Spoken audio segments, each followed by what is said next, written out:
Welcome to the Underground. Turn me up, bitch! My Little Underground with Peter A.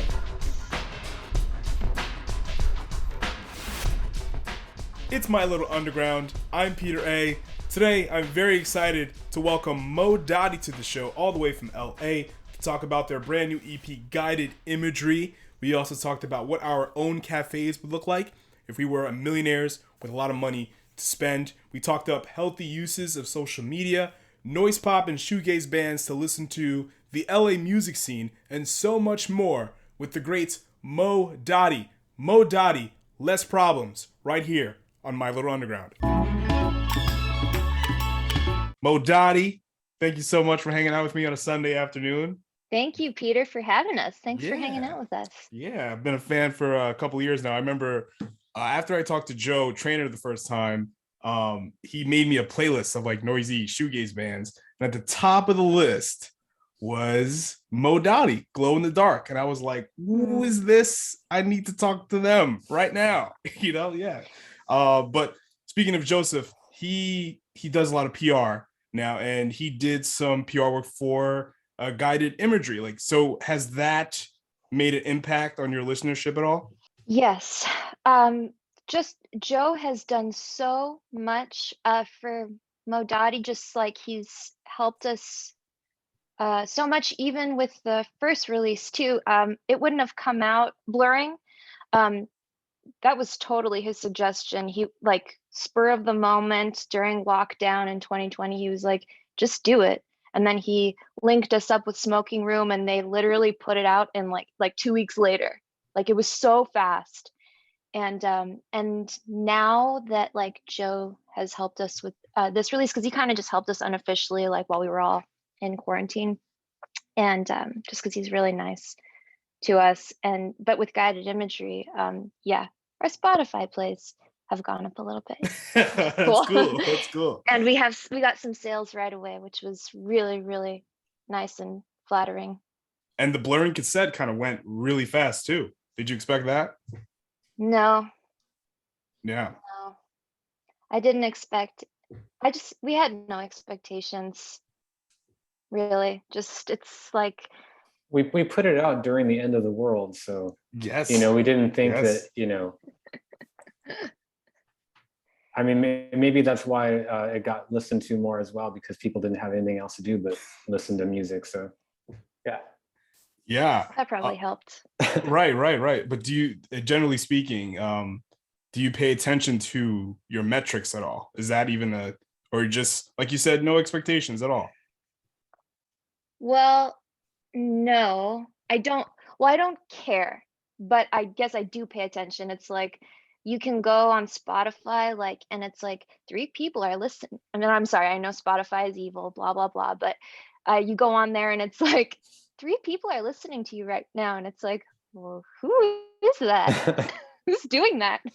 Yeah. Yep. So yep. I pay attention a little. Yeah, but you're not losing sleep over it. No.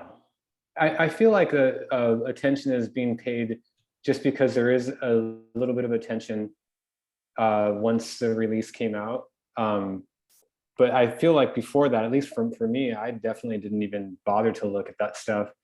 But once you see on Twitter or something that someone, reviewed your album, you're like, then you get a little curious maybe of who's listening to this.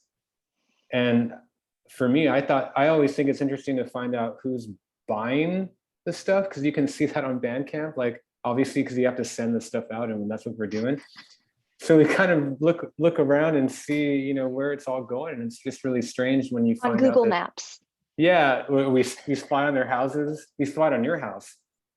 Yeah. But absolutely. But yeah, it's just really interesting to see where it's going, and we've only really played in LA, so it's interesting to see that people, around the United States and some in Germany and England, maybe. Did we sell one in England or something? Mm-hmm. But anyway, yeah, it's interesting to see who listens, Yeah. And what I find very interesting is that even when the world is collapsing, people are paying. It's cool that like you have like some people are paying attention to, especially smaller bands too, because you would think, oh, everyone's locked down, so let's see what the pop stars are doing. But no, that's not the case. There's a lot of artists in New York putting out stuff. It's a very interesting time. Horrible time, but like interesting to see. Some people. Good music is good music, and if people want good music, they'll find it whoever is making it. But the one thing I thought was very hilarious, Gina, you tweeted about if you were a millionaire, you would open a cafe and have movies playing. Like how serious are you about that? Because I find that really, really fascinating because I love cafes. Well, that'll never happen because don't have money. But I was just thinking about like combining all of my jobs. Like I work at a movie theater, but I also work at a coffee shop. But I also sell like old clothes on the side, vintage clothes. And I also think about like where would I want to go? Because I do like my jobs. But if I could just combine them all, I think that would be really cool. And I feel like places like that are disappearing, like bookstores and music stores. I mean, I don't know what it's like in New York City. I'm sure or New York, like I'm sure it's the same here in LA. Like all the cool places are disappearing. Movie theaters, a lot of stuff didn't come back after the pandemic. I felt that way for a little while, but where I live down the block from a bookstore and cafe and 2 other cafes. And I was like, I'm like, wait a minute, what happened to gentrification? Why are all these cool shops around me? It's cool. But I think about that too, Gina. Like when I'm walking into cafes, I'm like, what would my cafe look like? You know what I'm saying? Because I drink coffee a whole lot, and like, what would but the business financial aspects of it makes it almost impossible to do. But it's never too late. Mine would have a baseball card shop as well. Oh yeah, and a pizza place inside as well. Or because that's cool too. Because there's a lot of places that are like hybrid. You know what I mean? Like cafe, bookstores, record stores. Yeah. There's tons of those in New York too. Speaking of your the Mo Dotti social media presence, I guess. I know, Gina, you took you have an issue with the term creative as a noun, and I'm curious to see your thoughts on that, because I kind of described myself and other artists as creatives because we create things, but I'm curious your thoughts on that. Oh, darn it. Because I responded to that tweet that someone made. Gosh, I gotta not post on social media. I don't like to do it. I hate it. I hate like having to be like, agreed. Come look at, look, we made a music video. I hate posting about anything, but yeah, that was just coming from a place of people who, and I don't think that you do this at all, Peter. Like people that are like, oh, this is an environment for hashtag creatives and yada yada. It just sounds very like capitalist and fake, and it's like not necessarily like promoting or cultivating the arts, and instead it's just like for capital gain. Whereas you are a encourager of the arts and appreciator, and I don't know if you create too, but like you create at least the podcasts, and it's that I know of. Do you play music too? No, I just No? love it. I love talking about it and talking to people who make it. Well, that's a gift too. So it's like that's just what I was making fun of. I wasn't making fun of like, oh man, I hope I didn't hurt anyone's feelings. No. Like, because I that's why I ask. I'm curious what your thoughts on that, because I see what you're saying, because maybe some people can use hashtag creatives as like a like a demographic of people to reach, but that's interesting. Yeah, but because like literally you create things, so yeah, it's appropriate to call yourselves a creative. But yeah, I see what you're saying, and yeah, but social media is just like, just get in there, share your shit, and get the fuck out. That's how I look at it. But again, speaking, I'm gonna poke you again about your social media, because it's an important conversation. I love what you said. I'm gonna quote you. I think it should be illegal to post faces online. Love that. Love that. Make that a shirt, please. That is brilliant. I love that, because I agree with it wholeheartedly. But so generally speaking, you two, about the social media presence of Mo Dotti, like what is your use for it? Like what is the purpose of it for you as a band? Well, I don't know that anyone would know if we had something to share if it wasn't for that. Like I really like I met you through social media. I met a lot of other people and other bands even. So the purpose of it is to say, hey, we're playing a show. Really get the word out in the best way, because it's like I'm not going to group text 40 people or whatever. It's like for shows, for releases, and For once in a yeah, while, one of your jokes. I guess so. I mean, sometimes you gotta, if you have something funny that you think about, you have to put it out to the world, or otherwise no one gets to see or hear or read how funny you are sometimes. So. Joe is just he's so good at it, and he's so he has a lot of hot takes. Yeah, I poked him about that when we talked He's previously. very brave. It's interesting. It's not for everybody, but yeah, I'm with you. I use it as a tool. I just, here's who's on the show, go listen if you want, and then I go away. And then I see what people are saying about it, or whatever. And I interact with people that are like-minded. But I think there is, if you spend too much time on it, and because generally speaking, some may think, okay, social media is a place where you can find like-minded people, right? But there's a level of toxicity within like music communities, every kind of like fandom community or whatever. There's a layer of just toxicness, people just saying things just to say things, and that's nonsensical, and you kind of miss the point. But I will say this about artists on social media. I think they're trying to trick the algorithm. And you may have noticed this too.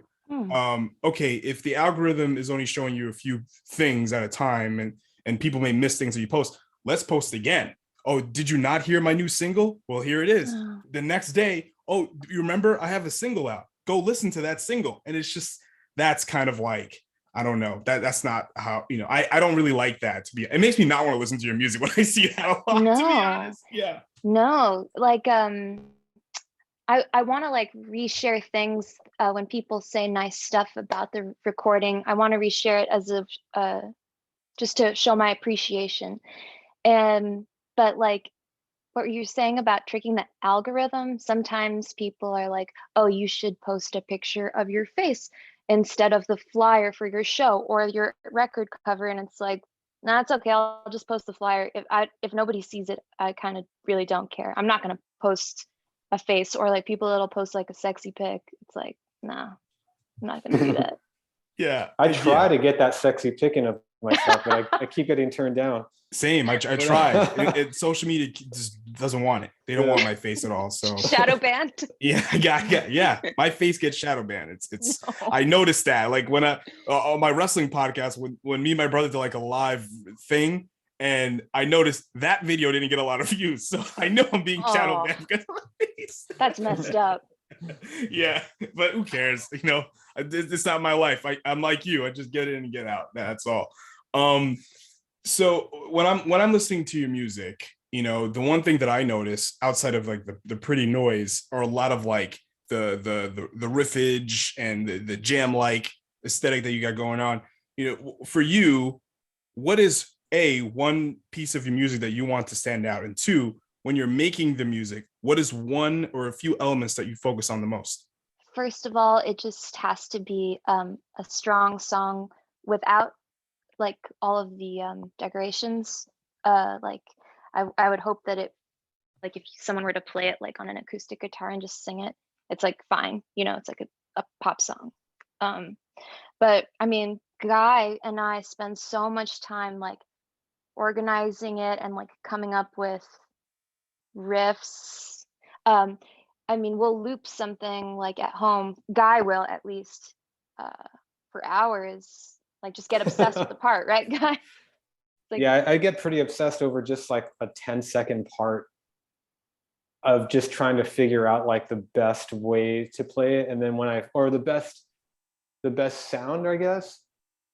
And then from that, I'll try to figure out the easiest way to play it, and then I'll go back and just do it again, and then I'll listen to it over and over again. And yeah, I get really obsessed with just small parts of it. And it actually, when I actually get something that sounds good for about 10 seconds, it makes my whole day, it makes my whole week, just that one 10-second part.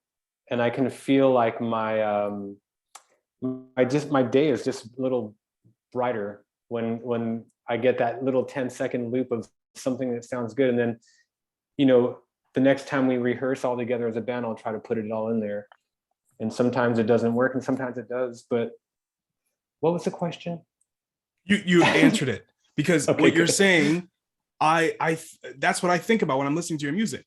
That there are certain parts in some of your songs, it's like 10, 15 seconds that I obsess over. I guess the solo, if you want to call it, I don't know, you can correct me if I'm wrong, in Glow in the Dark, towards the end, I'm obsessed with. I'm like, that's really cool. It just kind of, it's very bouncy. It's gorgeous. It does make my day. Thanks. And I guess the main riff or melody, correct me if I'm wrong, and Come On Music, I just love so much. I keep repeating it over and over again. It's like a long-ish song, but it is highly replayable. There's a lot of replay value here. Do you think about that kind of stuff when you're making tunes? Wow, I can't believe you think it's replayable. I know, especially that's one. really nice. I feel like that's a one and done. Like, well, that was cool. We But- were a little self-conscious about that track just because it's a little difficult to it's gone through a lot of changes throughout the couple of years that we've had that song on the frying pan, and sometimes we added a little bit too much garlic, and sometimes we had to pull away a lot of stuff, and I ended up changing a lot of stuff during the recording. So at the end of it, we really like it a lot, but when you've heard the song a million times, it's a little bit like, man, does anyone else like it? Will anyone else even like this? Like, I like it. I liked it. I liked it. I liked it at one point. I loved it at one point, and now, I've heard it so many times I can't even tell anymore. So when I get feedback about that particular song, it's when it's positive, it's just like, wow, that's cool, because I actually had those feelings like a year ago for that song. Yeah, it's like such a psychedelic journey track. It's like, okay, they're going here, they're building up, and then there's this kind of like freak out in the middle towards the end before we bring it back home. I don't know, it's just weird. It's just and I don't know if we didn't mean to make it weird. It's just like, how do we bring it all together, but also try to include everyone's awesome parts? Because I do think that everyone's parts are fantastic. It's just like, how do we marry these? Yeah. That is the genesis of how to make a great song. You're thinking about all the parts. And I guess, I'm one person, but when I'm listening to a tune, this is why I collect vinyl and physical media, because when you hear music like that, or even Bandcamp's audio, especially for a band like you, or even Dummy or Stereolab, I want to hear everything. Give me it all. I want to hear all the stuff. So, and yes, there's certain things that stand out, but when I'm listening to Mo Dotti, the riffiness, and the pretty gloss of your vocals, Gina, it all comes together in a nice, pretty package. And it's very challenging, like you guys said, to kind of know when to bring it home and not go too far, because some bands have that problem. They overstay their welcome. But I'm the kind of person that's like, okay, Mo Dotti, less problems, but y'all got to bring back Dotti just a little bit sometimes, so to make it perfect, to wrap it up nicely. Okay, now let's play a game.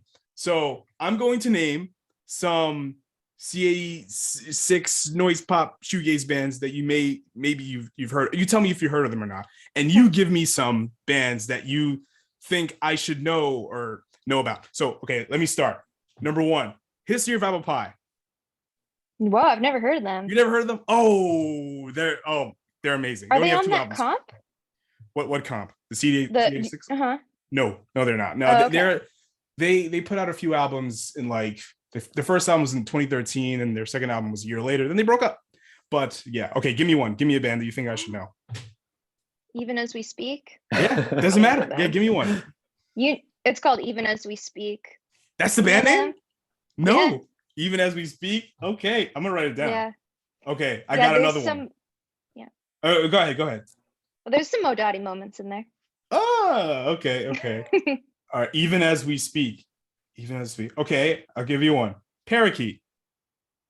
I heard you talk about this band. I don't know, was it when you did your Loveless? When you talked about Loveless, or maybe it's when you were talking to Star Party. I hadn't heard of them, and I made a mental note. I was like, I gotta listen to that. I've been talking But I about haven't. Parakeet a lot. Yeah, you were right. Yeah. I talk about them a whole lot. They're just Yeah. there's a lot of there's some Parakeet songs that there's a lot of riffage and guitar soloiness in their music. And then when I'm listening to Mo Dotti, oh yeah, they're like that too. Not saying that you guys are the same, but it's just I hear that commonality. Even as I speak. Okay, here's one. A Sunny Day in Glasgow. Of course. Oh, great. Yeah. Okay. Okay, go ahead. Give me one. Guy, feel free to jump in too. Man, I only listen to stuff that's like a famous from like 30 years ago. It's like I just don't know any. Not to say that they're not good. And whenever I hear anything that Gina shows me, it's like a new band, I'm like, oh my God, it's amazing. But I just never seek it out because I'm just stuck in. I can only listen to one thing. And this is why you're here. This is why you're here at My Little Underground, so you can join my underground. So maybe you walk away with some new shit. Okay, I thought we were gonna talk about Jesus and Mary Chain. That would have been too easy. Because I was like, My Little Underground. That's the best song on Psycho Candy. You see, Gina, this is why you're here. That's the best song. This is why we're just cool. Like Honey, Pshaw.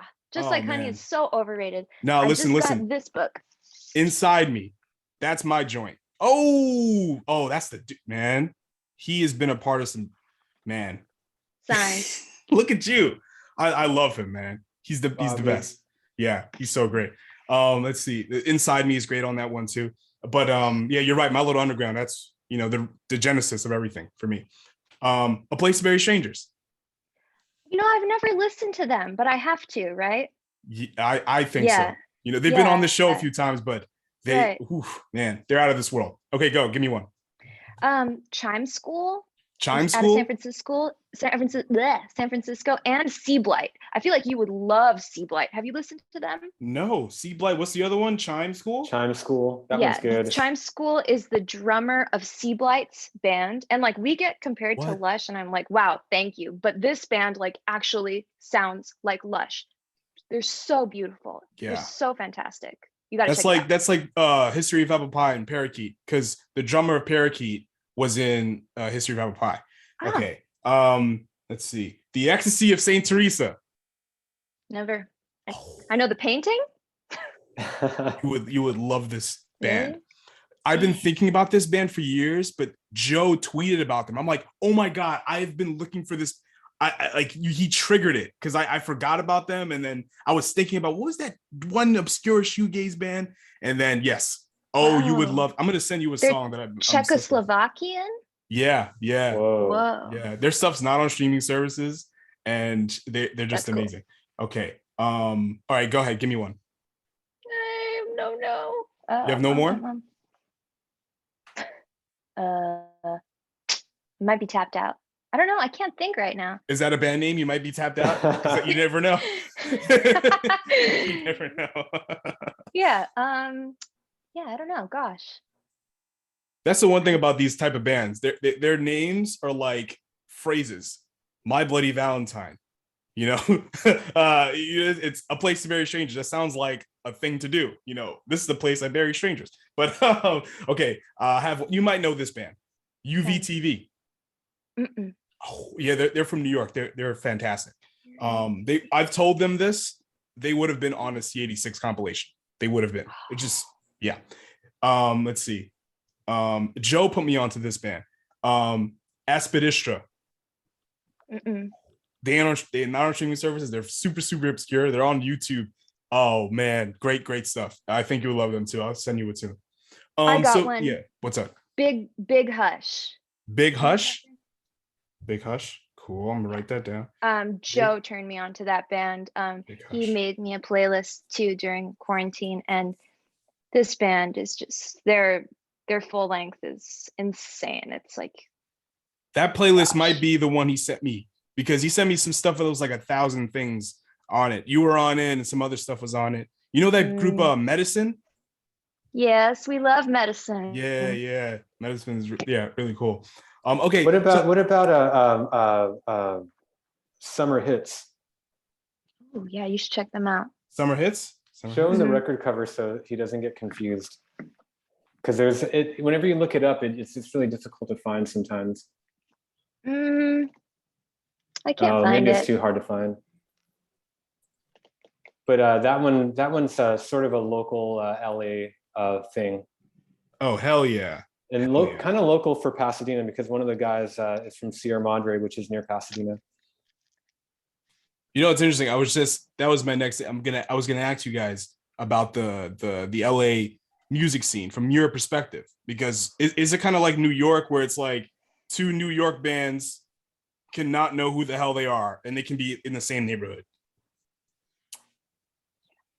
Yeah. Well, gosh, LA is so spread out, and like we Kinda like live New York. in true, but New York way more condensed. Mhm. So you're gonna walk by that band all the time, and you won't notice them because you're in your own world. You know, New Yorkers, they're just like off to do their thing. Don't mess with me. I'm walking here. But I'm walking here. but I wish I lived in New York. But Pasadena, I mean LA, it's like, yeah, it's so hard to tell who's in a band and who's what. I don't Who's a know. poser? Yeah, I don't know. In the town that we live in, which is Pasadena, which is about 10 miles from like downtown LA, we can walk the whole way to downtown LA and not see anybody that plays music in a band. But yeah, I don't know. We've been playing in this band for a little while now, and just we know a lot of bands just because we've been playing a bunch, and we've been to a ton of shows out here. But yeah, as far as like a community of bands, I feel like, especially with us, like we don't really hang out. We work a lot. We have like day jobs and we work a lot, and we're also not, we should go out more. We should go out more now that things are a little safer, but yeah, we definitely didn't go out enough before this pandemic. But yeah, I feel like we should know more bands, but we don't. I guess before COVID, or maybe now, since things are kind of lighting up, when you're going to, say, a local show, are you like, if you see a band you like, would you talk to them, or are people asking you to play shows on a local level? If I see a band I like, I'll always tell them I liked it. I'll never just be like, "Oh, that was amazing," and go home. It's like I have That's to talk me. to them. Yeah, I have. Like I'm gonna bother you. But and I'm really shy, I think. But yeah, we thankfully haven't had to really ask to play shows or put shows together. Like people will ask us, which I'm very, very grateful for, because it's a really hard thing to do. And what's kind of interesting, at least about playing shows in LA, it's like everywhere is a bar, and somehow that bar is also owned by Ticketmaster or Live Nation. And it's just like, okay, who do I ask to play there? It's just like, anyway. But thankfully we get asked, and I'm very grateful for that. Yeah. Thank you guys so much for coming on the show. It's been a long time coming, and you're more than welcome to come back again. The door is open for you. And this is the time, plug away, tell people where to find Mo Dotti stuff and everything.